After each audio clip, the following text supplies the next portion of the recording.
Adelante, Jaime, seguimos con el programa. Nos quedan dos actividades.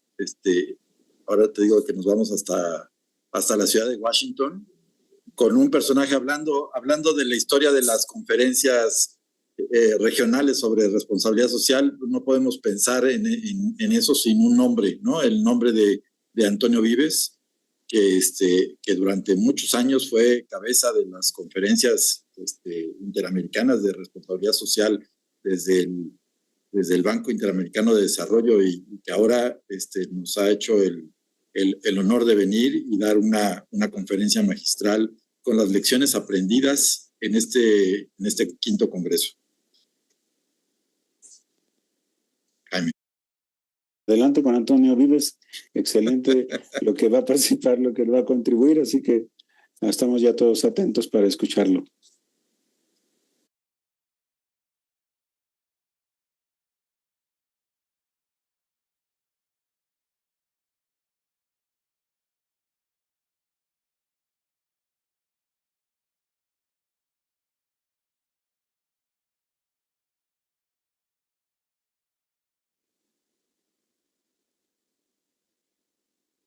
Bienvenidos al cierre de la conferencia.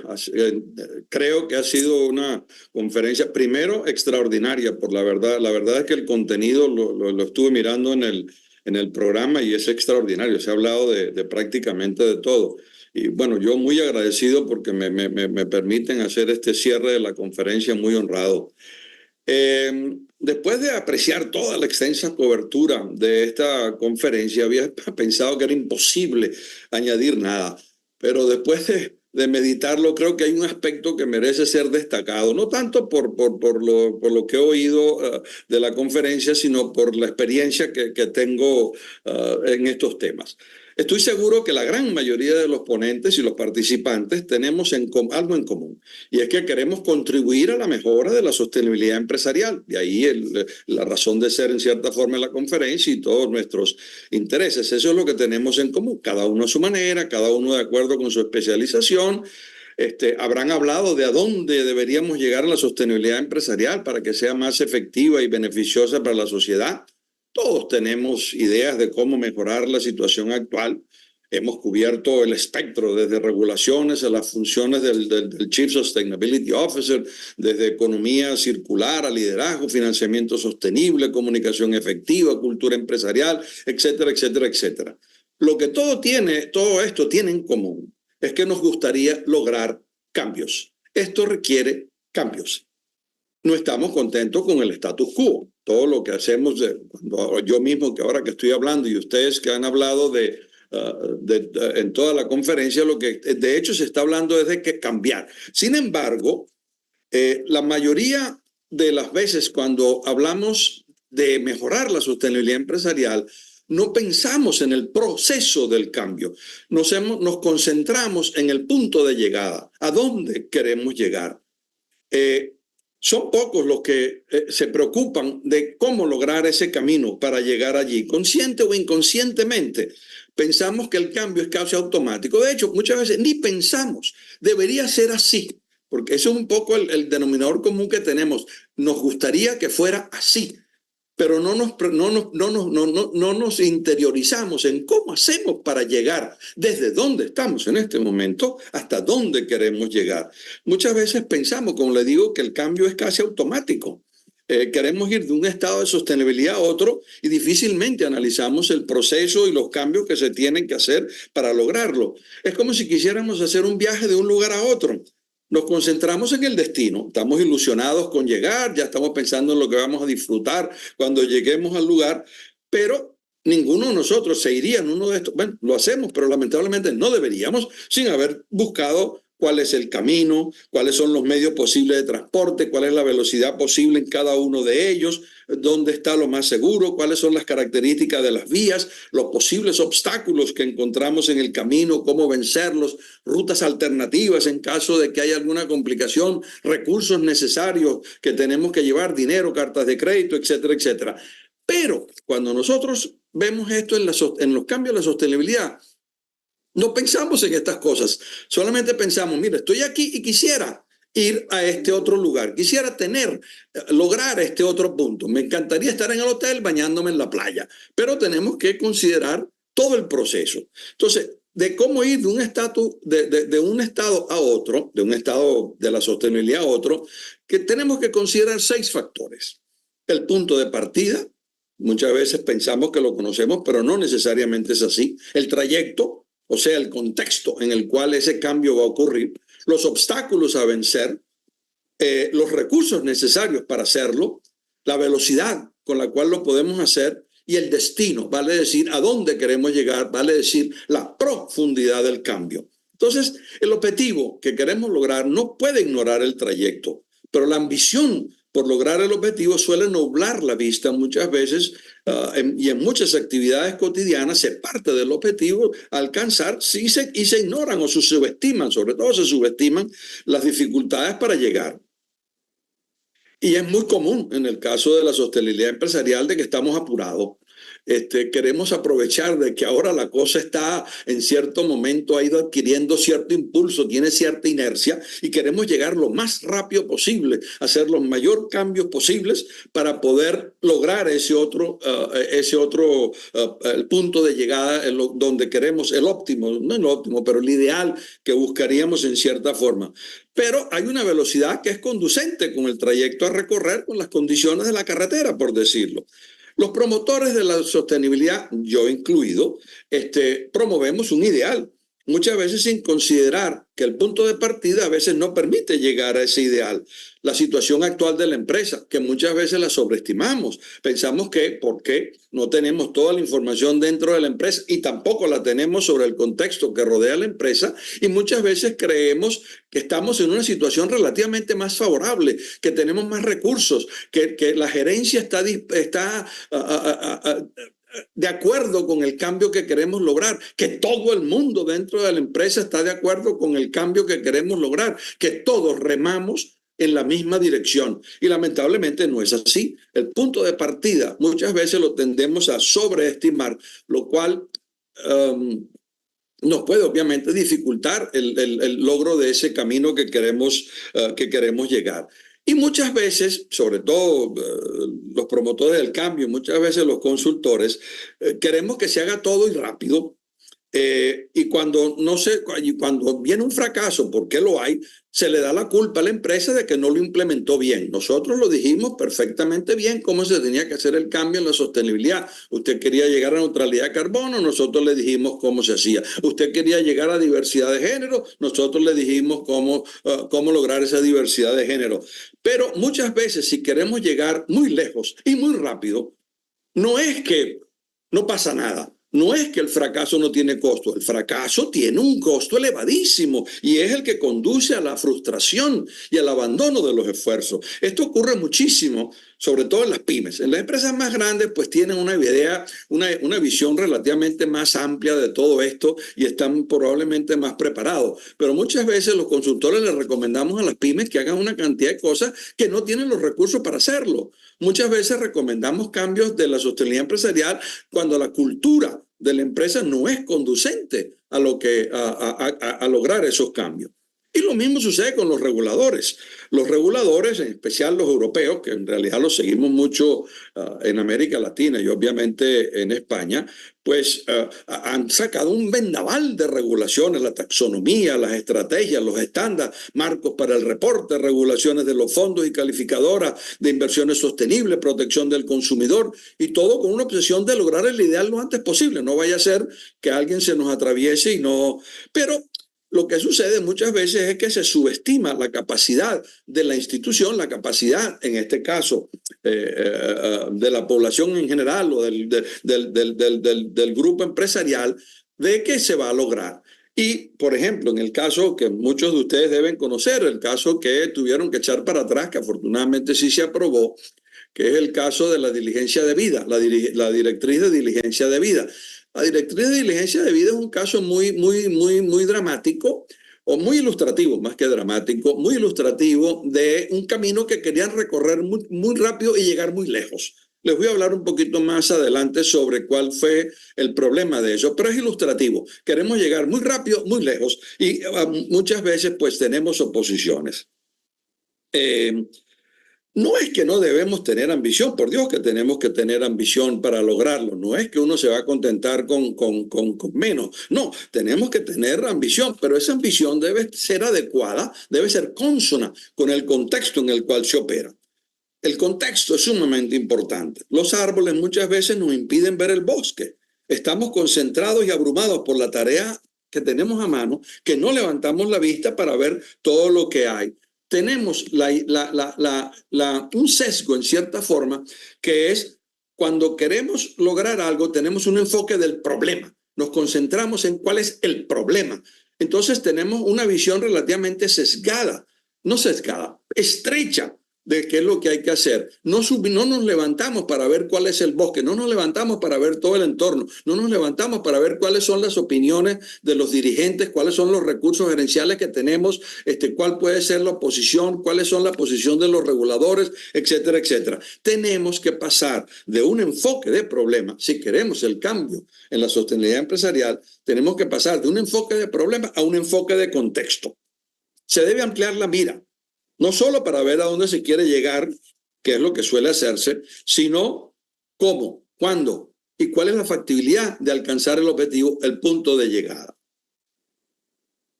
A lo mejor hay que cambiar inclusive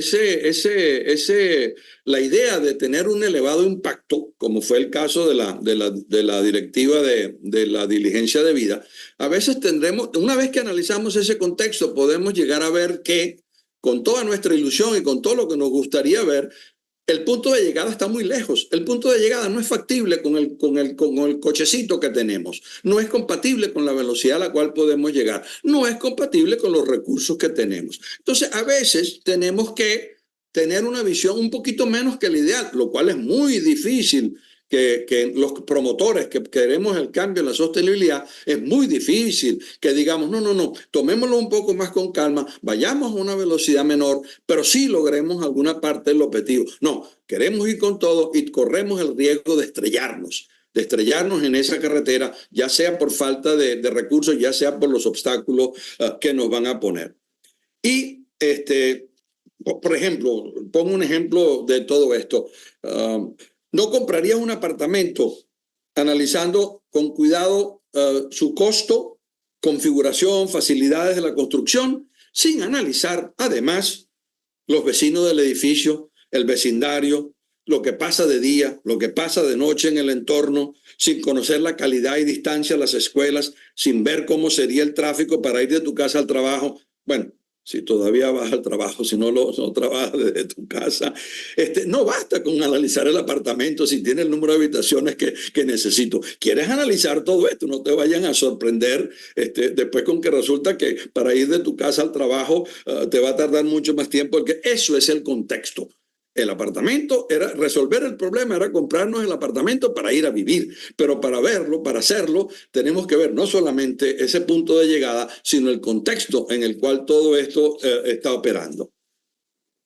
Y sobre el punto de llegada, también creo que es muy importante tener la idea clara de qué es lo que queremos lograr, porque muchas veces nos basta con llegar, pero el cambio tiene que ser sostenible. No puede ser que al llegar se nos convierta en reversible, que como consecuencia de otras regulaciones, como consecuencia de oposiciones que tenemos dentro de la misma empresa, porque una cosa que sí tenemos que recordar perfectamente, bueno, perfecta, pero tenemos que recordar seguro, es de que todo cambio tiene ganadores y perdedores. No hay vuelta. Y los perdedores se suelen oponer a cualquiera de esos cambios. Y lo más interesante de esto, que ya lo dijo Maquiavelo por allá por el 1520 y tantos, es de que los enemigos son tangibles, están identificados y saben lo que pierden. Pero los amigos que tú tienes son potenciales, no los conocen, no saben lo que pueden ganar. Ergo, es prácticamente el cambio, hablando un poco exageradamente, es un partido perdido.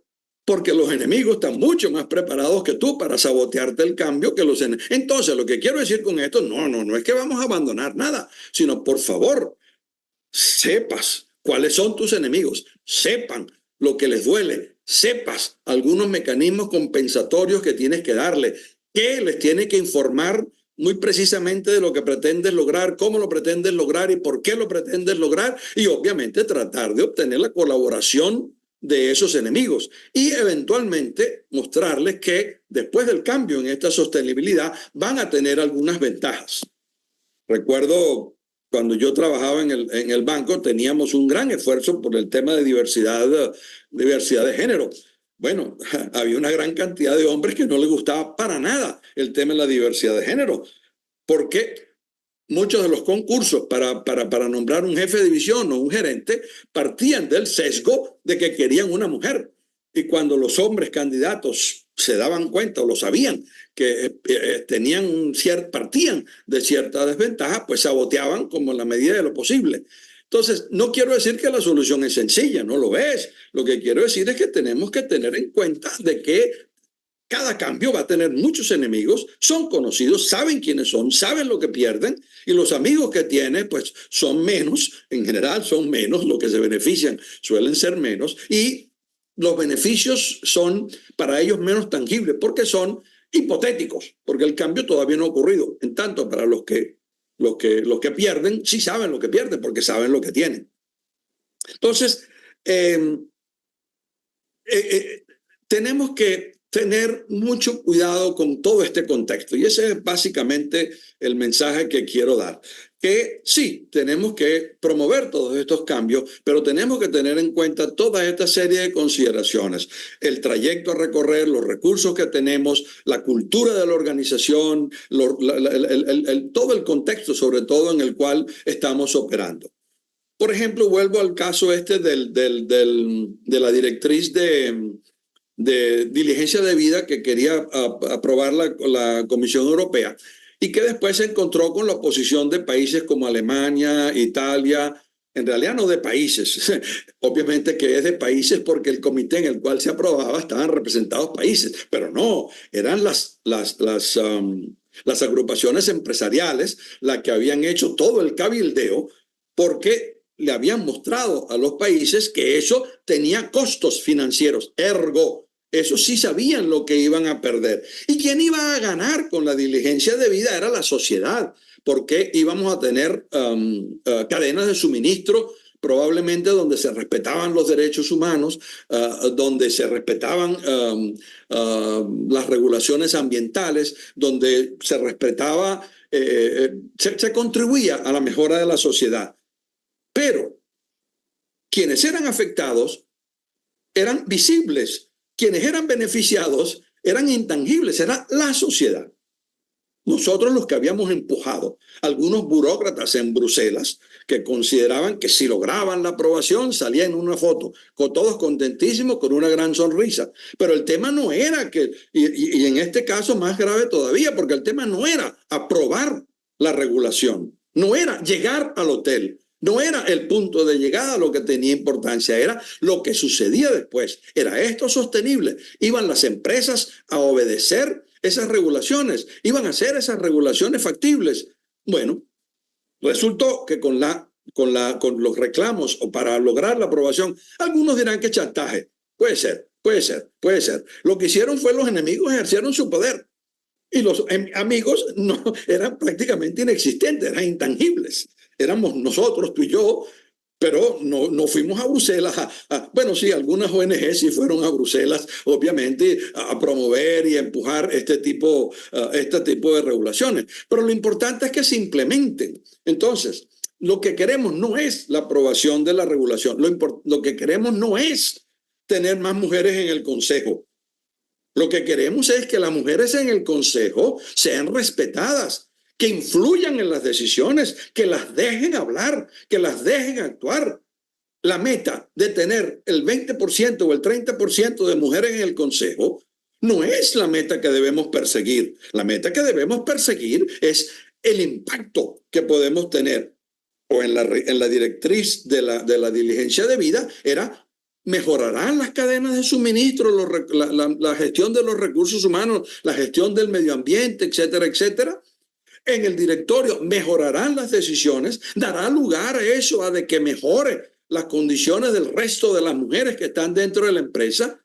¿O propugnará esto una mejora del entrenamiento, una mejora de la capacitación, una mejora de la selección de las mujeres dentro de la empresa para que no podamos decir, pero es que no las tenemos y agarramos a la mujer de alguien? No, señor, no, señor. Pero si confundimos el punto de llegada, como en este caso, porcentaje de mujeres en el directorio, como en el caso de la directriz de diligencia de vida, la aprobación, no logramos el cambio que tenemos que lograr. Y eso es lo que el mensaje en gran forma, lo que les quería dar. Por ejemplo, la directriz tuvo que cambiar una implementación escalonada, tuvieron que ir más poquito a poco porque el coche no daba a la velocidad que querían correr. Tuvieron que reducir el número de aspectos que cubrían porque no les daban el saco para meter todo lo que querían meter. Tuvieron que reducir el número de empresas que estaban cubiertas y tuvieron que eliminar penalizaciones, porque imagínense que la directriz de diligencia de vida permitía que un sindicato demandase a las empresas por violación de derechos humanos o por daños ambientales. Obviamente que a ti y a mí nos gustaría que así fuera, pero cuando tú pones un objetivo de esa envergadura, obviamente que vas a tener que negociarlo, obviamente que vas a tener que buscar los atenuantes para que te lo acepten, para que no logres el ideal que querías lograr, pero logres un ideal factible. Otro ejemplo relativamente más dramático, este sí es dramático. Algunos de ustedes recordarán que hace unos 5 años hubo un gran revuelo con la economía del bien común. La economía del bien común, que tenía 20 postulados, no se los voy a leer, pero cambiaba el marco económico legal por uno de fines de lucro a uno de competencia y cooperación. El éxito económico se medía no por el beneficio financiero, sino por el balance del bien común. Las empresas del bien común tendrían ventajas fiscales. Se limitan los montos máximos de las herencias para evitar, para en cierta forma promover un poco la meritocracia. En las grandes empresas los derechos de decisión y propiedad pasan parcial y progresivamente a los empleados y los ciudadanos. Se crea un banco democrático donde los servicios consisten en ahorro garantizado, cuentas corrientes gratuitas, créditos de interés reducido. Ok, el punto de llegada lo conocemos. Pregunta, ¿esta gente analizó el contexto en el cual esto ocurre? ¿Analizó el punto de llegada? ¿Analizó la factibilidad de lograr un cambio como este? Obviamente que no. Si lo hubiera hecho, buscaríamos progresivamente, como hizo la regulación de diligencia de vida, piano, un ámbito un poco más estrecho, poquito a poco, a medida que los vamos convenciendo, podemos ir apretando un poco más, etcétera, etcétera. En resumen, no es que nos falte ambición, hay que ser ambiciosos. Por supuesto que hay que ser ambiciosos. Y algunos me dirán, no, pero es que hay que pedir más para ver si conseguimos un poquito menos. Bueno, si es sujeto de negociación, sí, pero esto no es sujeto de negociación. Claro, esta gente de la diligencia de vida sabía que era sujeto de negociación y a lo mejor pidió más para obtener un poquito menos. Pero nosotros, dentro de la empresa, yo como encargado de la sostenibilidad empresarial dentro de la empresa, cierto, voy a pedir un poco más porque de repente tengo que negociar con el presidente, de repente tengo que negociar con los que se oponen, pero en general tenemos que ser realistas. Esto no es, en general, no es una negociación. Y para vencer, como le decía, vencer al enemigo hay que conocerlo en detalle, sus recursos, capacidades, objetivos, estrategias, etcétera, etcétera, y prepararse con los recursos que son necesarios. La ingenuidad no gana batallas. El cambio es muy complejo y para su logro hay que considerar toda esta serie de factores que le he ido mencionando. Mi mensaje es imperativo avanzar en la mejora de la sostenibilidad empresarial, pero para ello no basta con desear el objetivo. Se debe conocer el contexto, se debe conocer el camino, si no se corre el riesgo de estrellarse. Y hay que actuar dentro del realismo. No del mágico, el realismo de veras. La clave está en un balance entre lo deseable y lo factible. Y para mostrarle que no he dicho nada nuevo, les voy a leer 5 refranes probablemente del siglo XIV, XV, XVI. Lo mejor es enemigo de lo bueno. Quien mucho abarca, poco aprieta. No por mucho madrugar amanece más temprano. El mundo no se hizo en un día y uno nuevo. Un bebé no se puede hacer nacer con 9 mujeres encintas por un pez. Éxitos en los esfuerzos que hagan. Estamos con ustedes, pero por favor, seamos realistas. Hay que elevar la mirada del ombligo. El mundo es grande y está lleno de gente que no le gusta lo que nosotros hacemos. Muy agradecidos.